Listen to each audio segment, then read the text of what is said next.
Guys welcome to my YouTube channel Jio Shiksha में आप सबका स्वागत है। तो आप सब कैसे हैं? आई होप आप सब अच्छे होंगे, मस्त होंगे, स्वस्थ होंगे। आप सबकी पढ़ाई बेहतर ढंग से चल रही होगी। तो आज हम देखेंगे क्लास 10th मैथमेटिक्स में आंसर पेपर 2024 सेट पहला है। कोड है 822 HG। इसमें देखिएगा खंड आ में देखेंगे।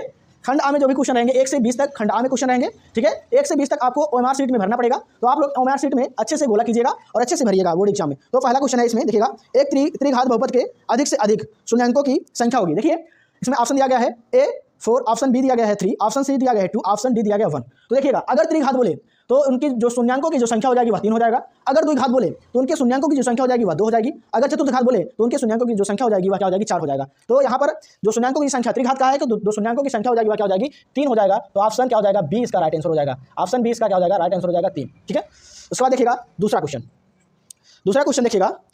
दूसरा क्वेश्चन कह रहा है संख्या 140 का अभाज्य गुणनखंड होगा। Option A 2 × 5 square into 7, B 2 × 7 × 5, C 2 square into 5 × 7, D 2 square into 5 × 7 square. ठीक है, तो देखिएगा 140 का क्या पूछ रहा है अभाज्य गुणनखंड। तो 140 सॉल्व कीजिएगा, 2 से 14 70 हो जाएगा, 35 दूना 70 35 हो जाएगा।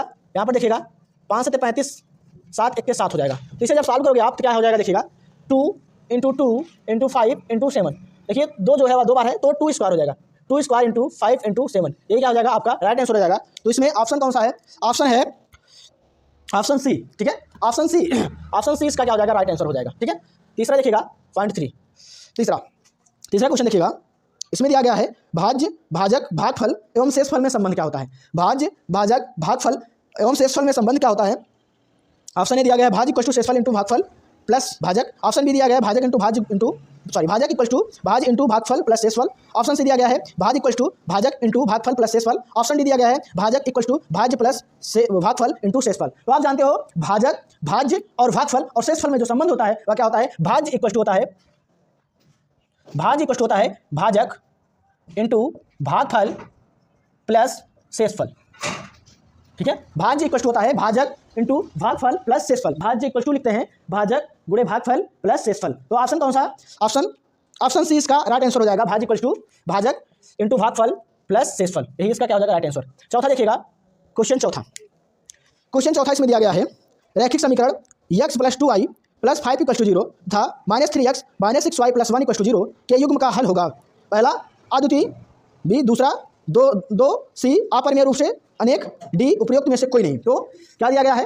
रैखिक समीकरण दिया गया है x + 2y + 5 = 0 और क्या दिया गया है -3x - 6y + 1 = 0। ठीक है, यही है। तो यहाँ से देखिएगा देखिए ये हो जाएगा a1 = 1, ठीक है, b1 = 2, ठीक है, उसके बाद c1 = 5 यहाँ से। ठीक है, a1 = हो जाएगा -3, b1 = हो जाएगा -6, c1 = हो जाएगा 1। तो सूत्र क्या होता है?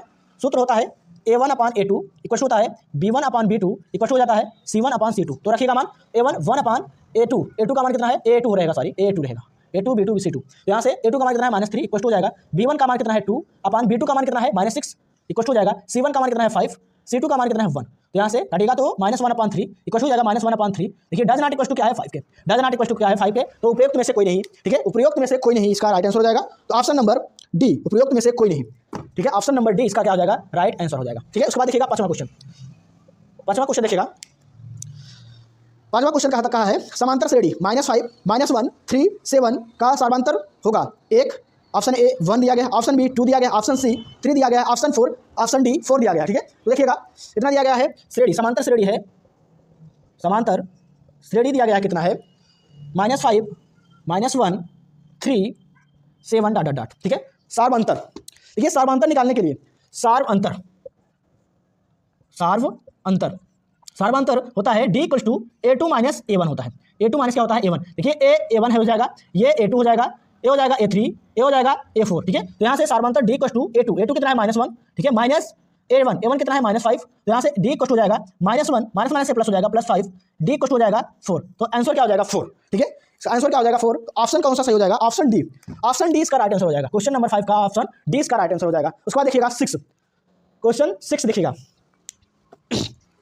द्विघात समीकरण ax² + bx + c = 0 का विविक्तकर होगा। ठीक है, विविक्तकर, ठीक है, विविक्तकर होगा, ठीक है। Option A B square minus 2a, option B B square plus 4ac, option C B square minus 4ac, option D B square plus 2ac। क्या है? A X square plus B X plus C equal to 0। यही है, A X square plus B X plus C equal to 0 है। इसका विविक्तकर पूछा है, तो विविक्तकर आपको सूत्र बताया गया है, डी इक्वल टू होता है बी स्क्वायर माइनस 4ac, ठीक है। डी इक्वल टू क्या होता है? B square minus 4ac। यही इसका क्या हो जाएगा? Right answer. तो बी स्क्वायर माइनस 4ac देखिएगा कौन से ऑप्शन में है? Option number C.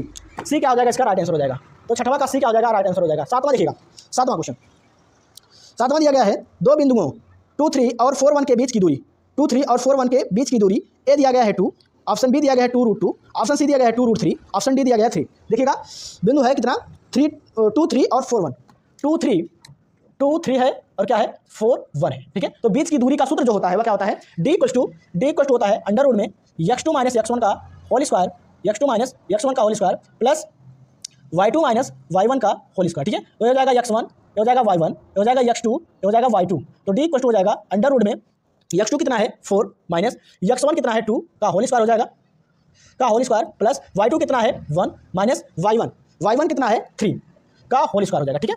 उसके बाद देखिएगा डी इक्वल टू हो जाएगा अंडर रूट में, यहाँ से 4 में से 2 घटाओगे 2, 2 का स्क्वायर प्लस 3 में से 1 घटाओगे तो माइनस 2, 2 का स्क्वायर हो जाएगा, ठीक है। तो D equal to under root में 4 प्लस 4 हो जाएगा, D equal to under root 8 हो जाएगा, डी इक्वल टू हो जाएगा 2√2, डी इक्वल टू क्या हो जाएगा? 2√2। यही आपका राइट आंसर हो जाएगा, यही आपका राइट आंसर हो जाएगा। तो सातवां का देखिएगा कौन सा ऑप्शन है सही? ऑप्शन नंबर बी, ठीक है। ऑप्शन नंबर 20 का राइट आंसर हो जाएगा, ऑप्शन नंबर 20 का राइट आंसर हो जाएगा।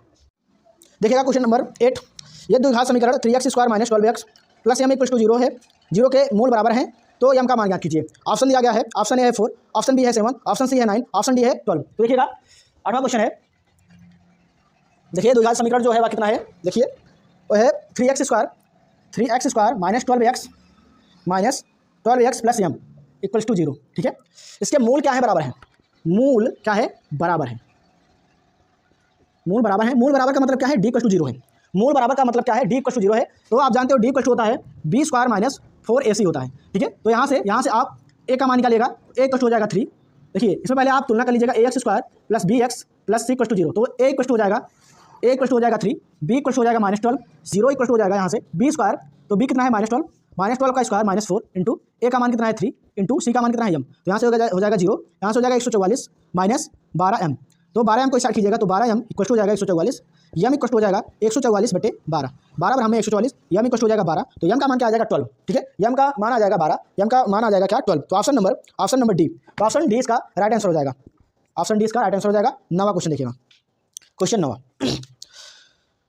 9 है, एक समबाहु त्रिभुज ABC की भुजाएं 2a हैं, उसके प्रत्येक शीर्षलंब की लंबाई होगी।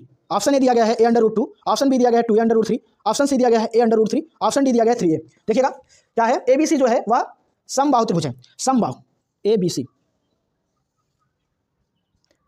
एक त्रिभुज है ABC, ठीक है। ये क्या है? समबाहु त्रिभुज है और इनकी भुजाएं, प्रत्येक की भुजाएं दिया गया है 2a, तो ये भी 2a हो जाएगा, ये भी 2a हो जाएगा और ये भी क्या हो जाएगा? 2a। इसका लंबार्धक की लंबाई पूछ रहा है, लंबार्धक उसकी दूरी क्या हो जाएगी? पूरा 2a, ठीक है। लंबार्धक, तो यहाँ से लंब यहाँ पर देखिए BC पर एक लंब डालेंगे, ठीक है, a के द्वारा, तो हो जाएगा d, यही क्या हो जाएगा? लंबार्धक। तो ये लंबार्धक जो होगा वह BC के 2 बराबर भागों में बांटेगा, तो ये जो d होगा, बिंदु d जो होगा वह BC के मध्य बिंदु पर स्थित होगा, तो यहाँ पर हो जाएगा a, इसकी दूरी और इसकी दूरी हो जाएगी a।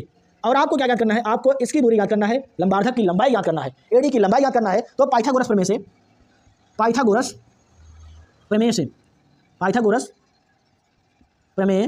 से क्या होता है? पाइथागोरस का प्रमेय, कर्ण का वर्ग बराबर होता है प्लस आधार का वर्ग, तो हो जाएगा कर्ण का वर्ग क्या है?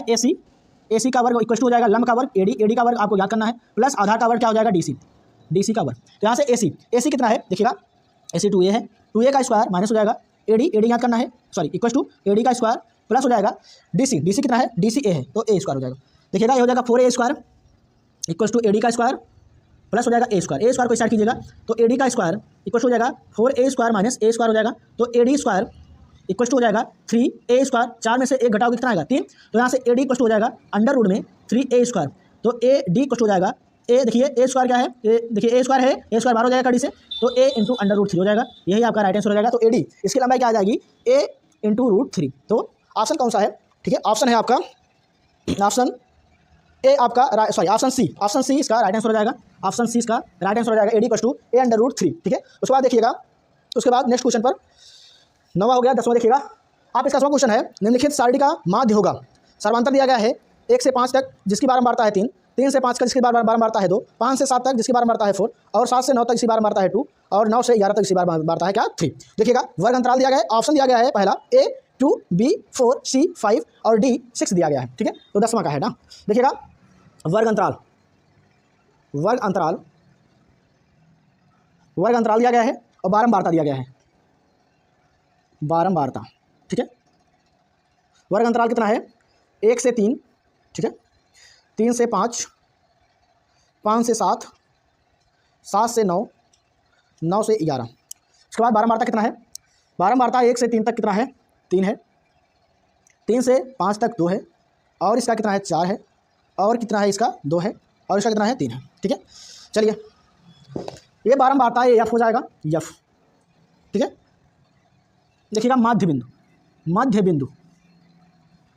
ए हो जाएगा x, ये जाएगा क्या x, यहाँ से आप निकालेगा fx। उसके बाद मध्य बिंदु कैसे निकाला जाता है, देखिएगा वर्ग अंतराल को 1 है और 3 है, 1 + 3 कर देंगे, इसका आधा कर देंगे 4/2, तो हो जाएगा क्या 2। ठीक है, उसके बाद 3 है और 5 है, 5 + 3 = हो जाएगा 8/2, तो हो जाएगा क्या 4। ठीक है, तो हो जाएगा 2। अब यहाँ से देख लीजिएगा कितने का अंतर है, डायरेक्ट लिख दीजिएगा। तो आप देख पा रहे हैं कितने का अंतर है, 2 का अंतर है, तो यहाँ से 2 का अंतर करते हुए लिख लीजिएगा 2, ये हो जाएगा 4, 4 2 6, 6 2 8, 8 2 10 हो जाएगा। ठीक है, देखिए एफ एक्स निकालिएगा तो हो जाएगा 3 दूना 6, 4 दूना 8 हो जाएगा, 6 चौक 24 हो जाएगा। ठीक है, 8 दूना 16 हो जाएगा, उसके बाद 10 तिहाई 30 हो जाएगा। अब देखिए इसका योग निकालिएगा आप, क्या निकालेंगे योग निकालेगा तो summation of F equal to, और समेशन ऑफ क्या निकालेंगे एफ एक्स, तो निकालिएगा। देखिए 3 2 5, 3 2 5, 5 5 10, 10 4 14, ये हो जाएगा 14।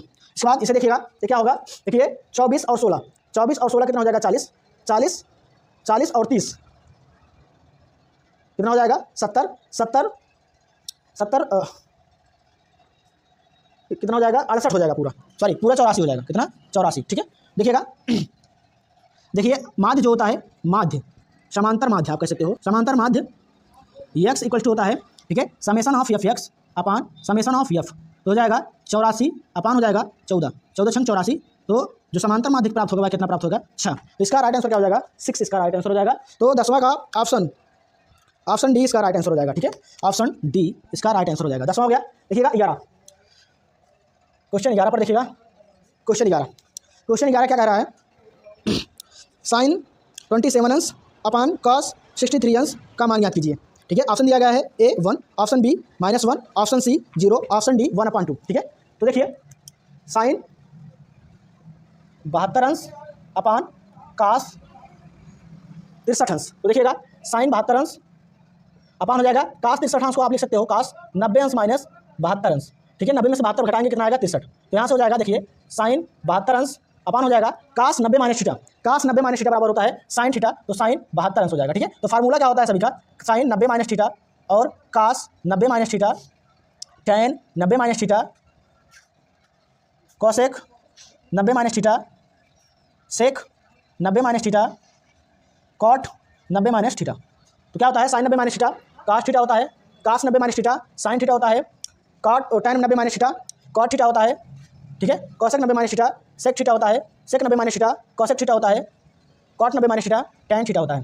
ठीक, तो इसका मान क्या हो जाएगा 1 इसका राइट आंसर हो जाएगा। तो 11 का ऑप्शन ए, ठीक है, 11 का ऑप्शन ए राइट आंसर हो जाएगा 11 का। ठीक है, 12 क्वेश्चन नंबर 12 देखिएगा, क्वेश्चन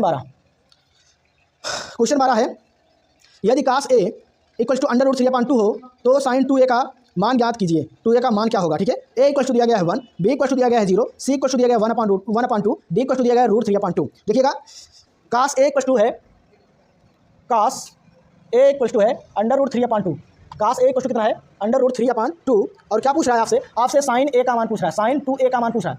तो देखिए cos a इक्वल टू कितना है √3/2 है, तो cos a इक्वल टू हो जाएगा, देखिए cos के किस अंश का मान √3/2 होता है, cos के किस अंश का मान √3/2 होता है, तो cos के 30 अंश का मान √3/2 होता है, तो cos 30 अंश हो जाएगा, cos से हो जाएगा कैंसिल, a इक्वल टू आ जाएगा 30 अंश। तो आपसे क्या पूछा है, आपसे पूछा है साइन 2a का मान, तो हो जाएगा साइन 2 इंटू a कितना है 30 अंश, तो हो जाएगा साइन 60 अंश, तो साइन 60 अंश का मान कितना होता है √3/2, ये क्या हो जाएगा आंसर हो जाएगा। तो देखिएगा कौन सा ऑप्शन सही है, तो 12 का ऑप्शन डी इसका राइट आंसर हो जाएगा, ऑप्शन डी 12 हो गया। देखिएगा क्वेश्चन नंबर 13 क्वेश्चन नंबर 13 क्या कहा है 1 + tan square A upon 1 + cot square ए का मान होगा। ठीक है, ऑप्शन ए दिया गया है sec स्क्वायर ए, ऑप्शन बी दिया गया है -1, ऑप्शन सी दिया गया है cot स्क्वायर ए, ऑप्शन डी दिया गया है tan स्क्वायर ए। ठीक है, देखिएगा क्वेश्चन का है 1 + tan square A upon 1 + cot square ए का मान पूछा है। देखिएगा सर्वसंख्याएं बताया गया है। सर्वसंख्या जो होता है 3 सर्वसंख्याएं होती हैं। कौन कौन सी होती हैं? देखिए sin square A plus cos square A equal to होता है 1 के,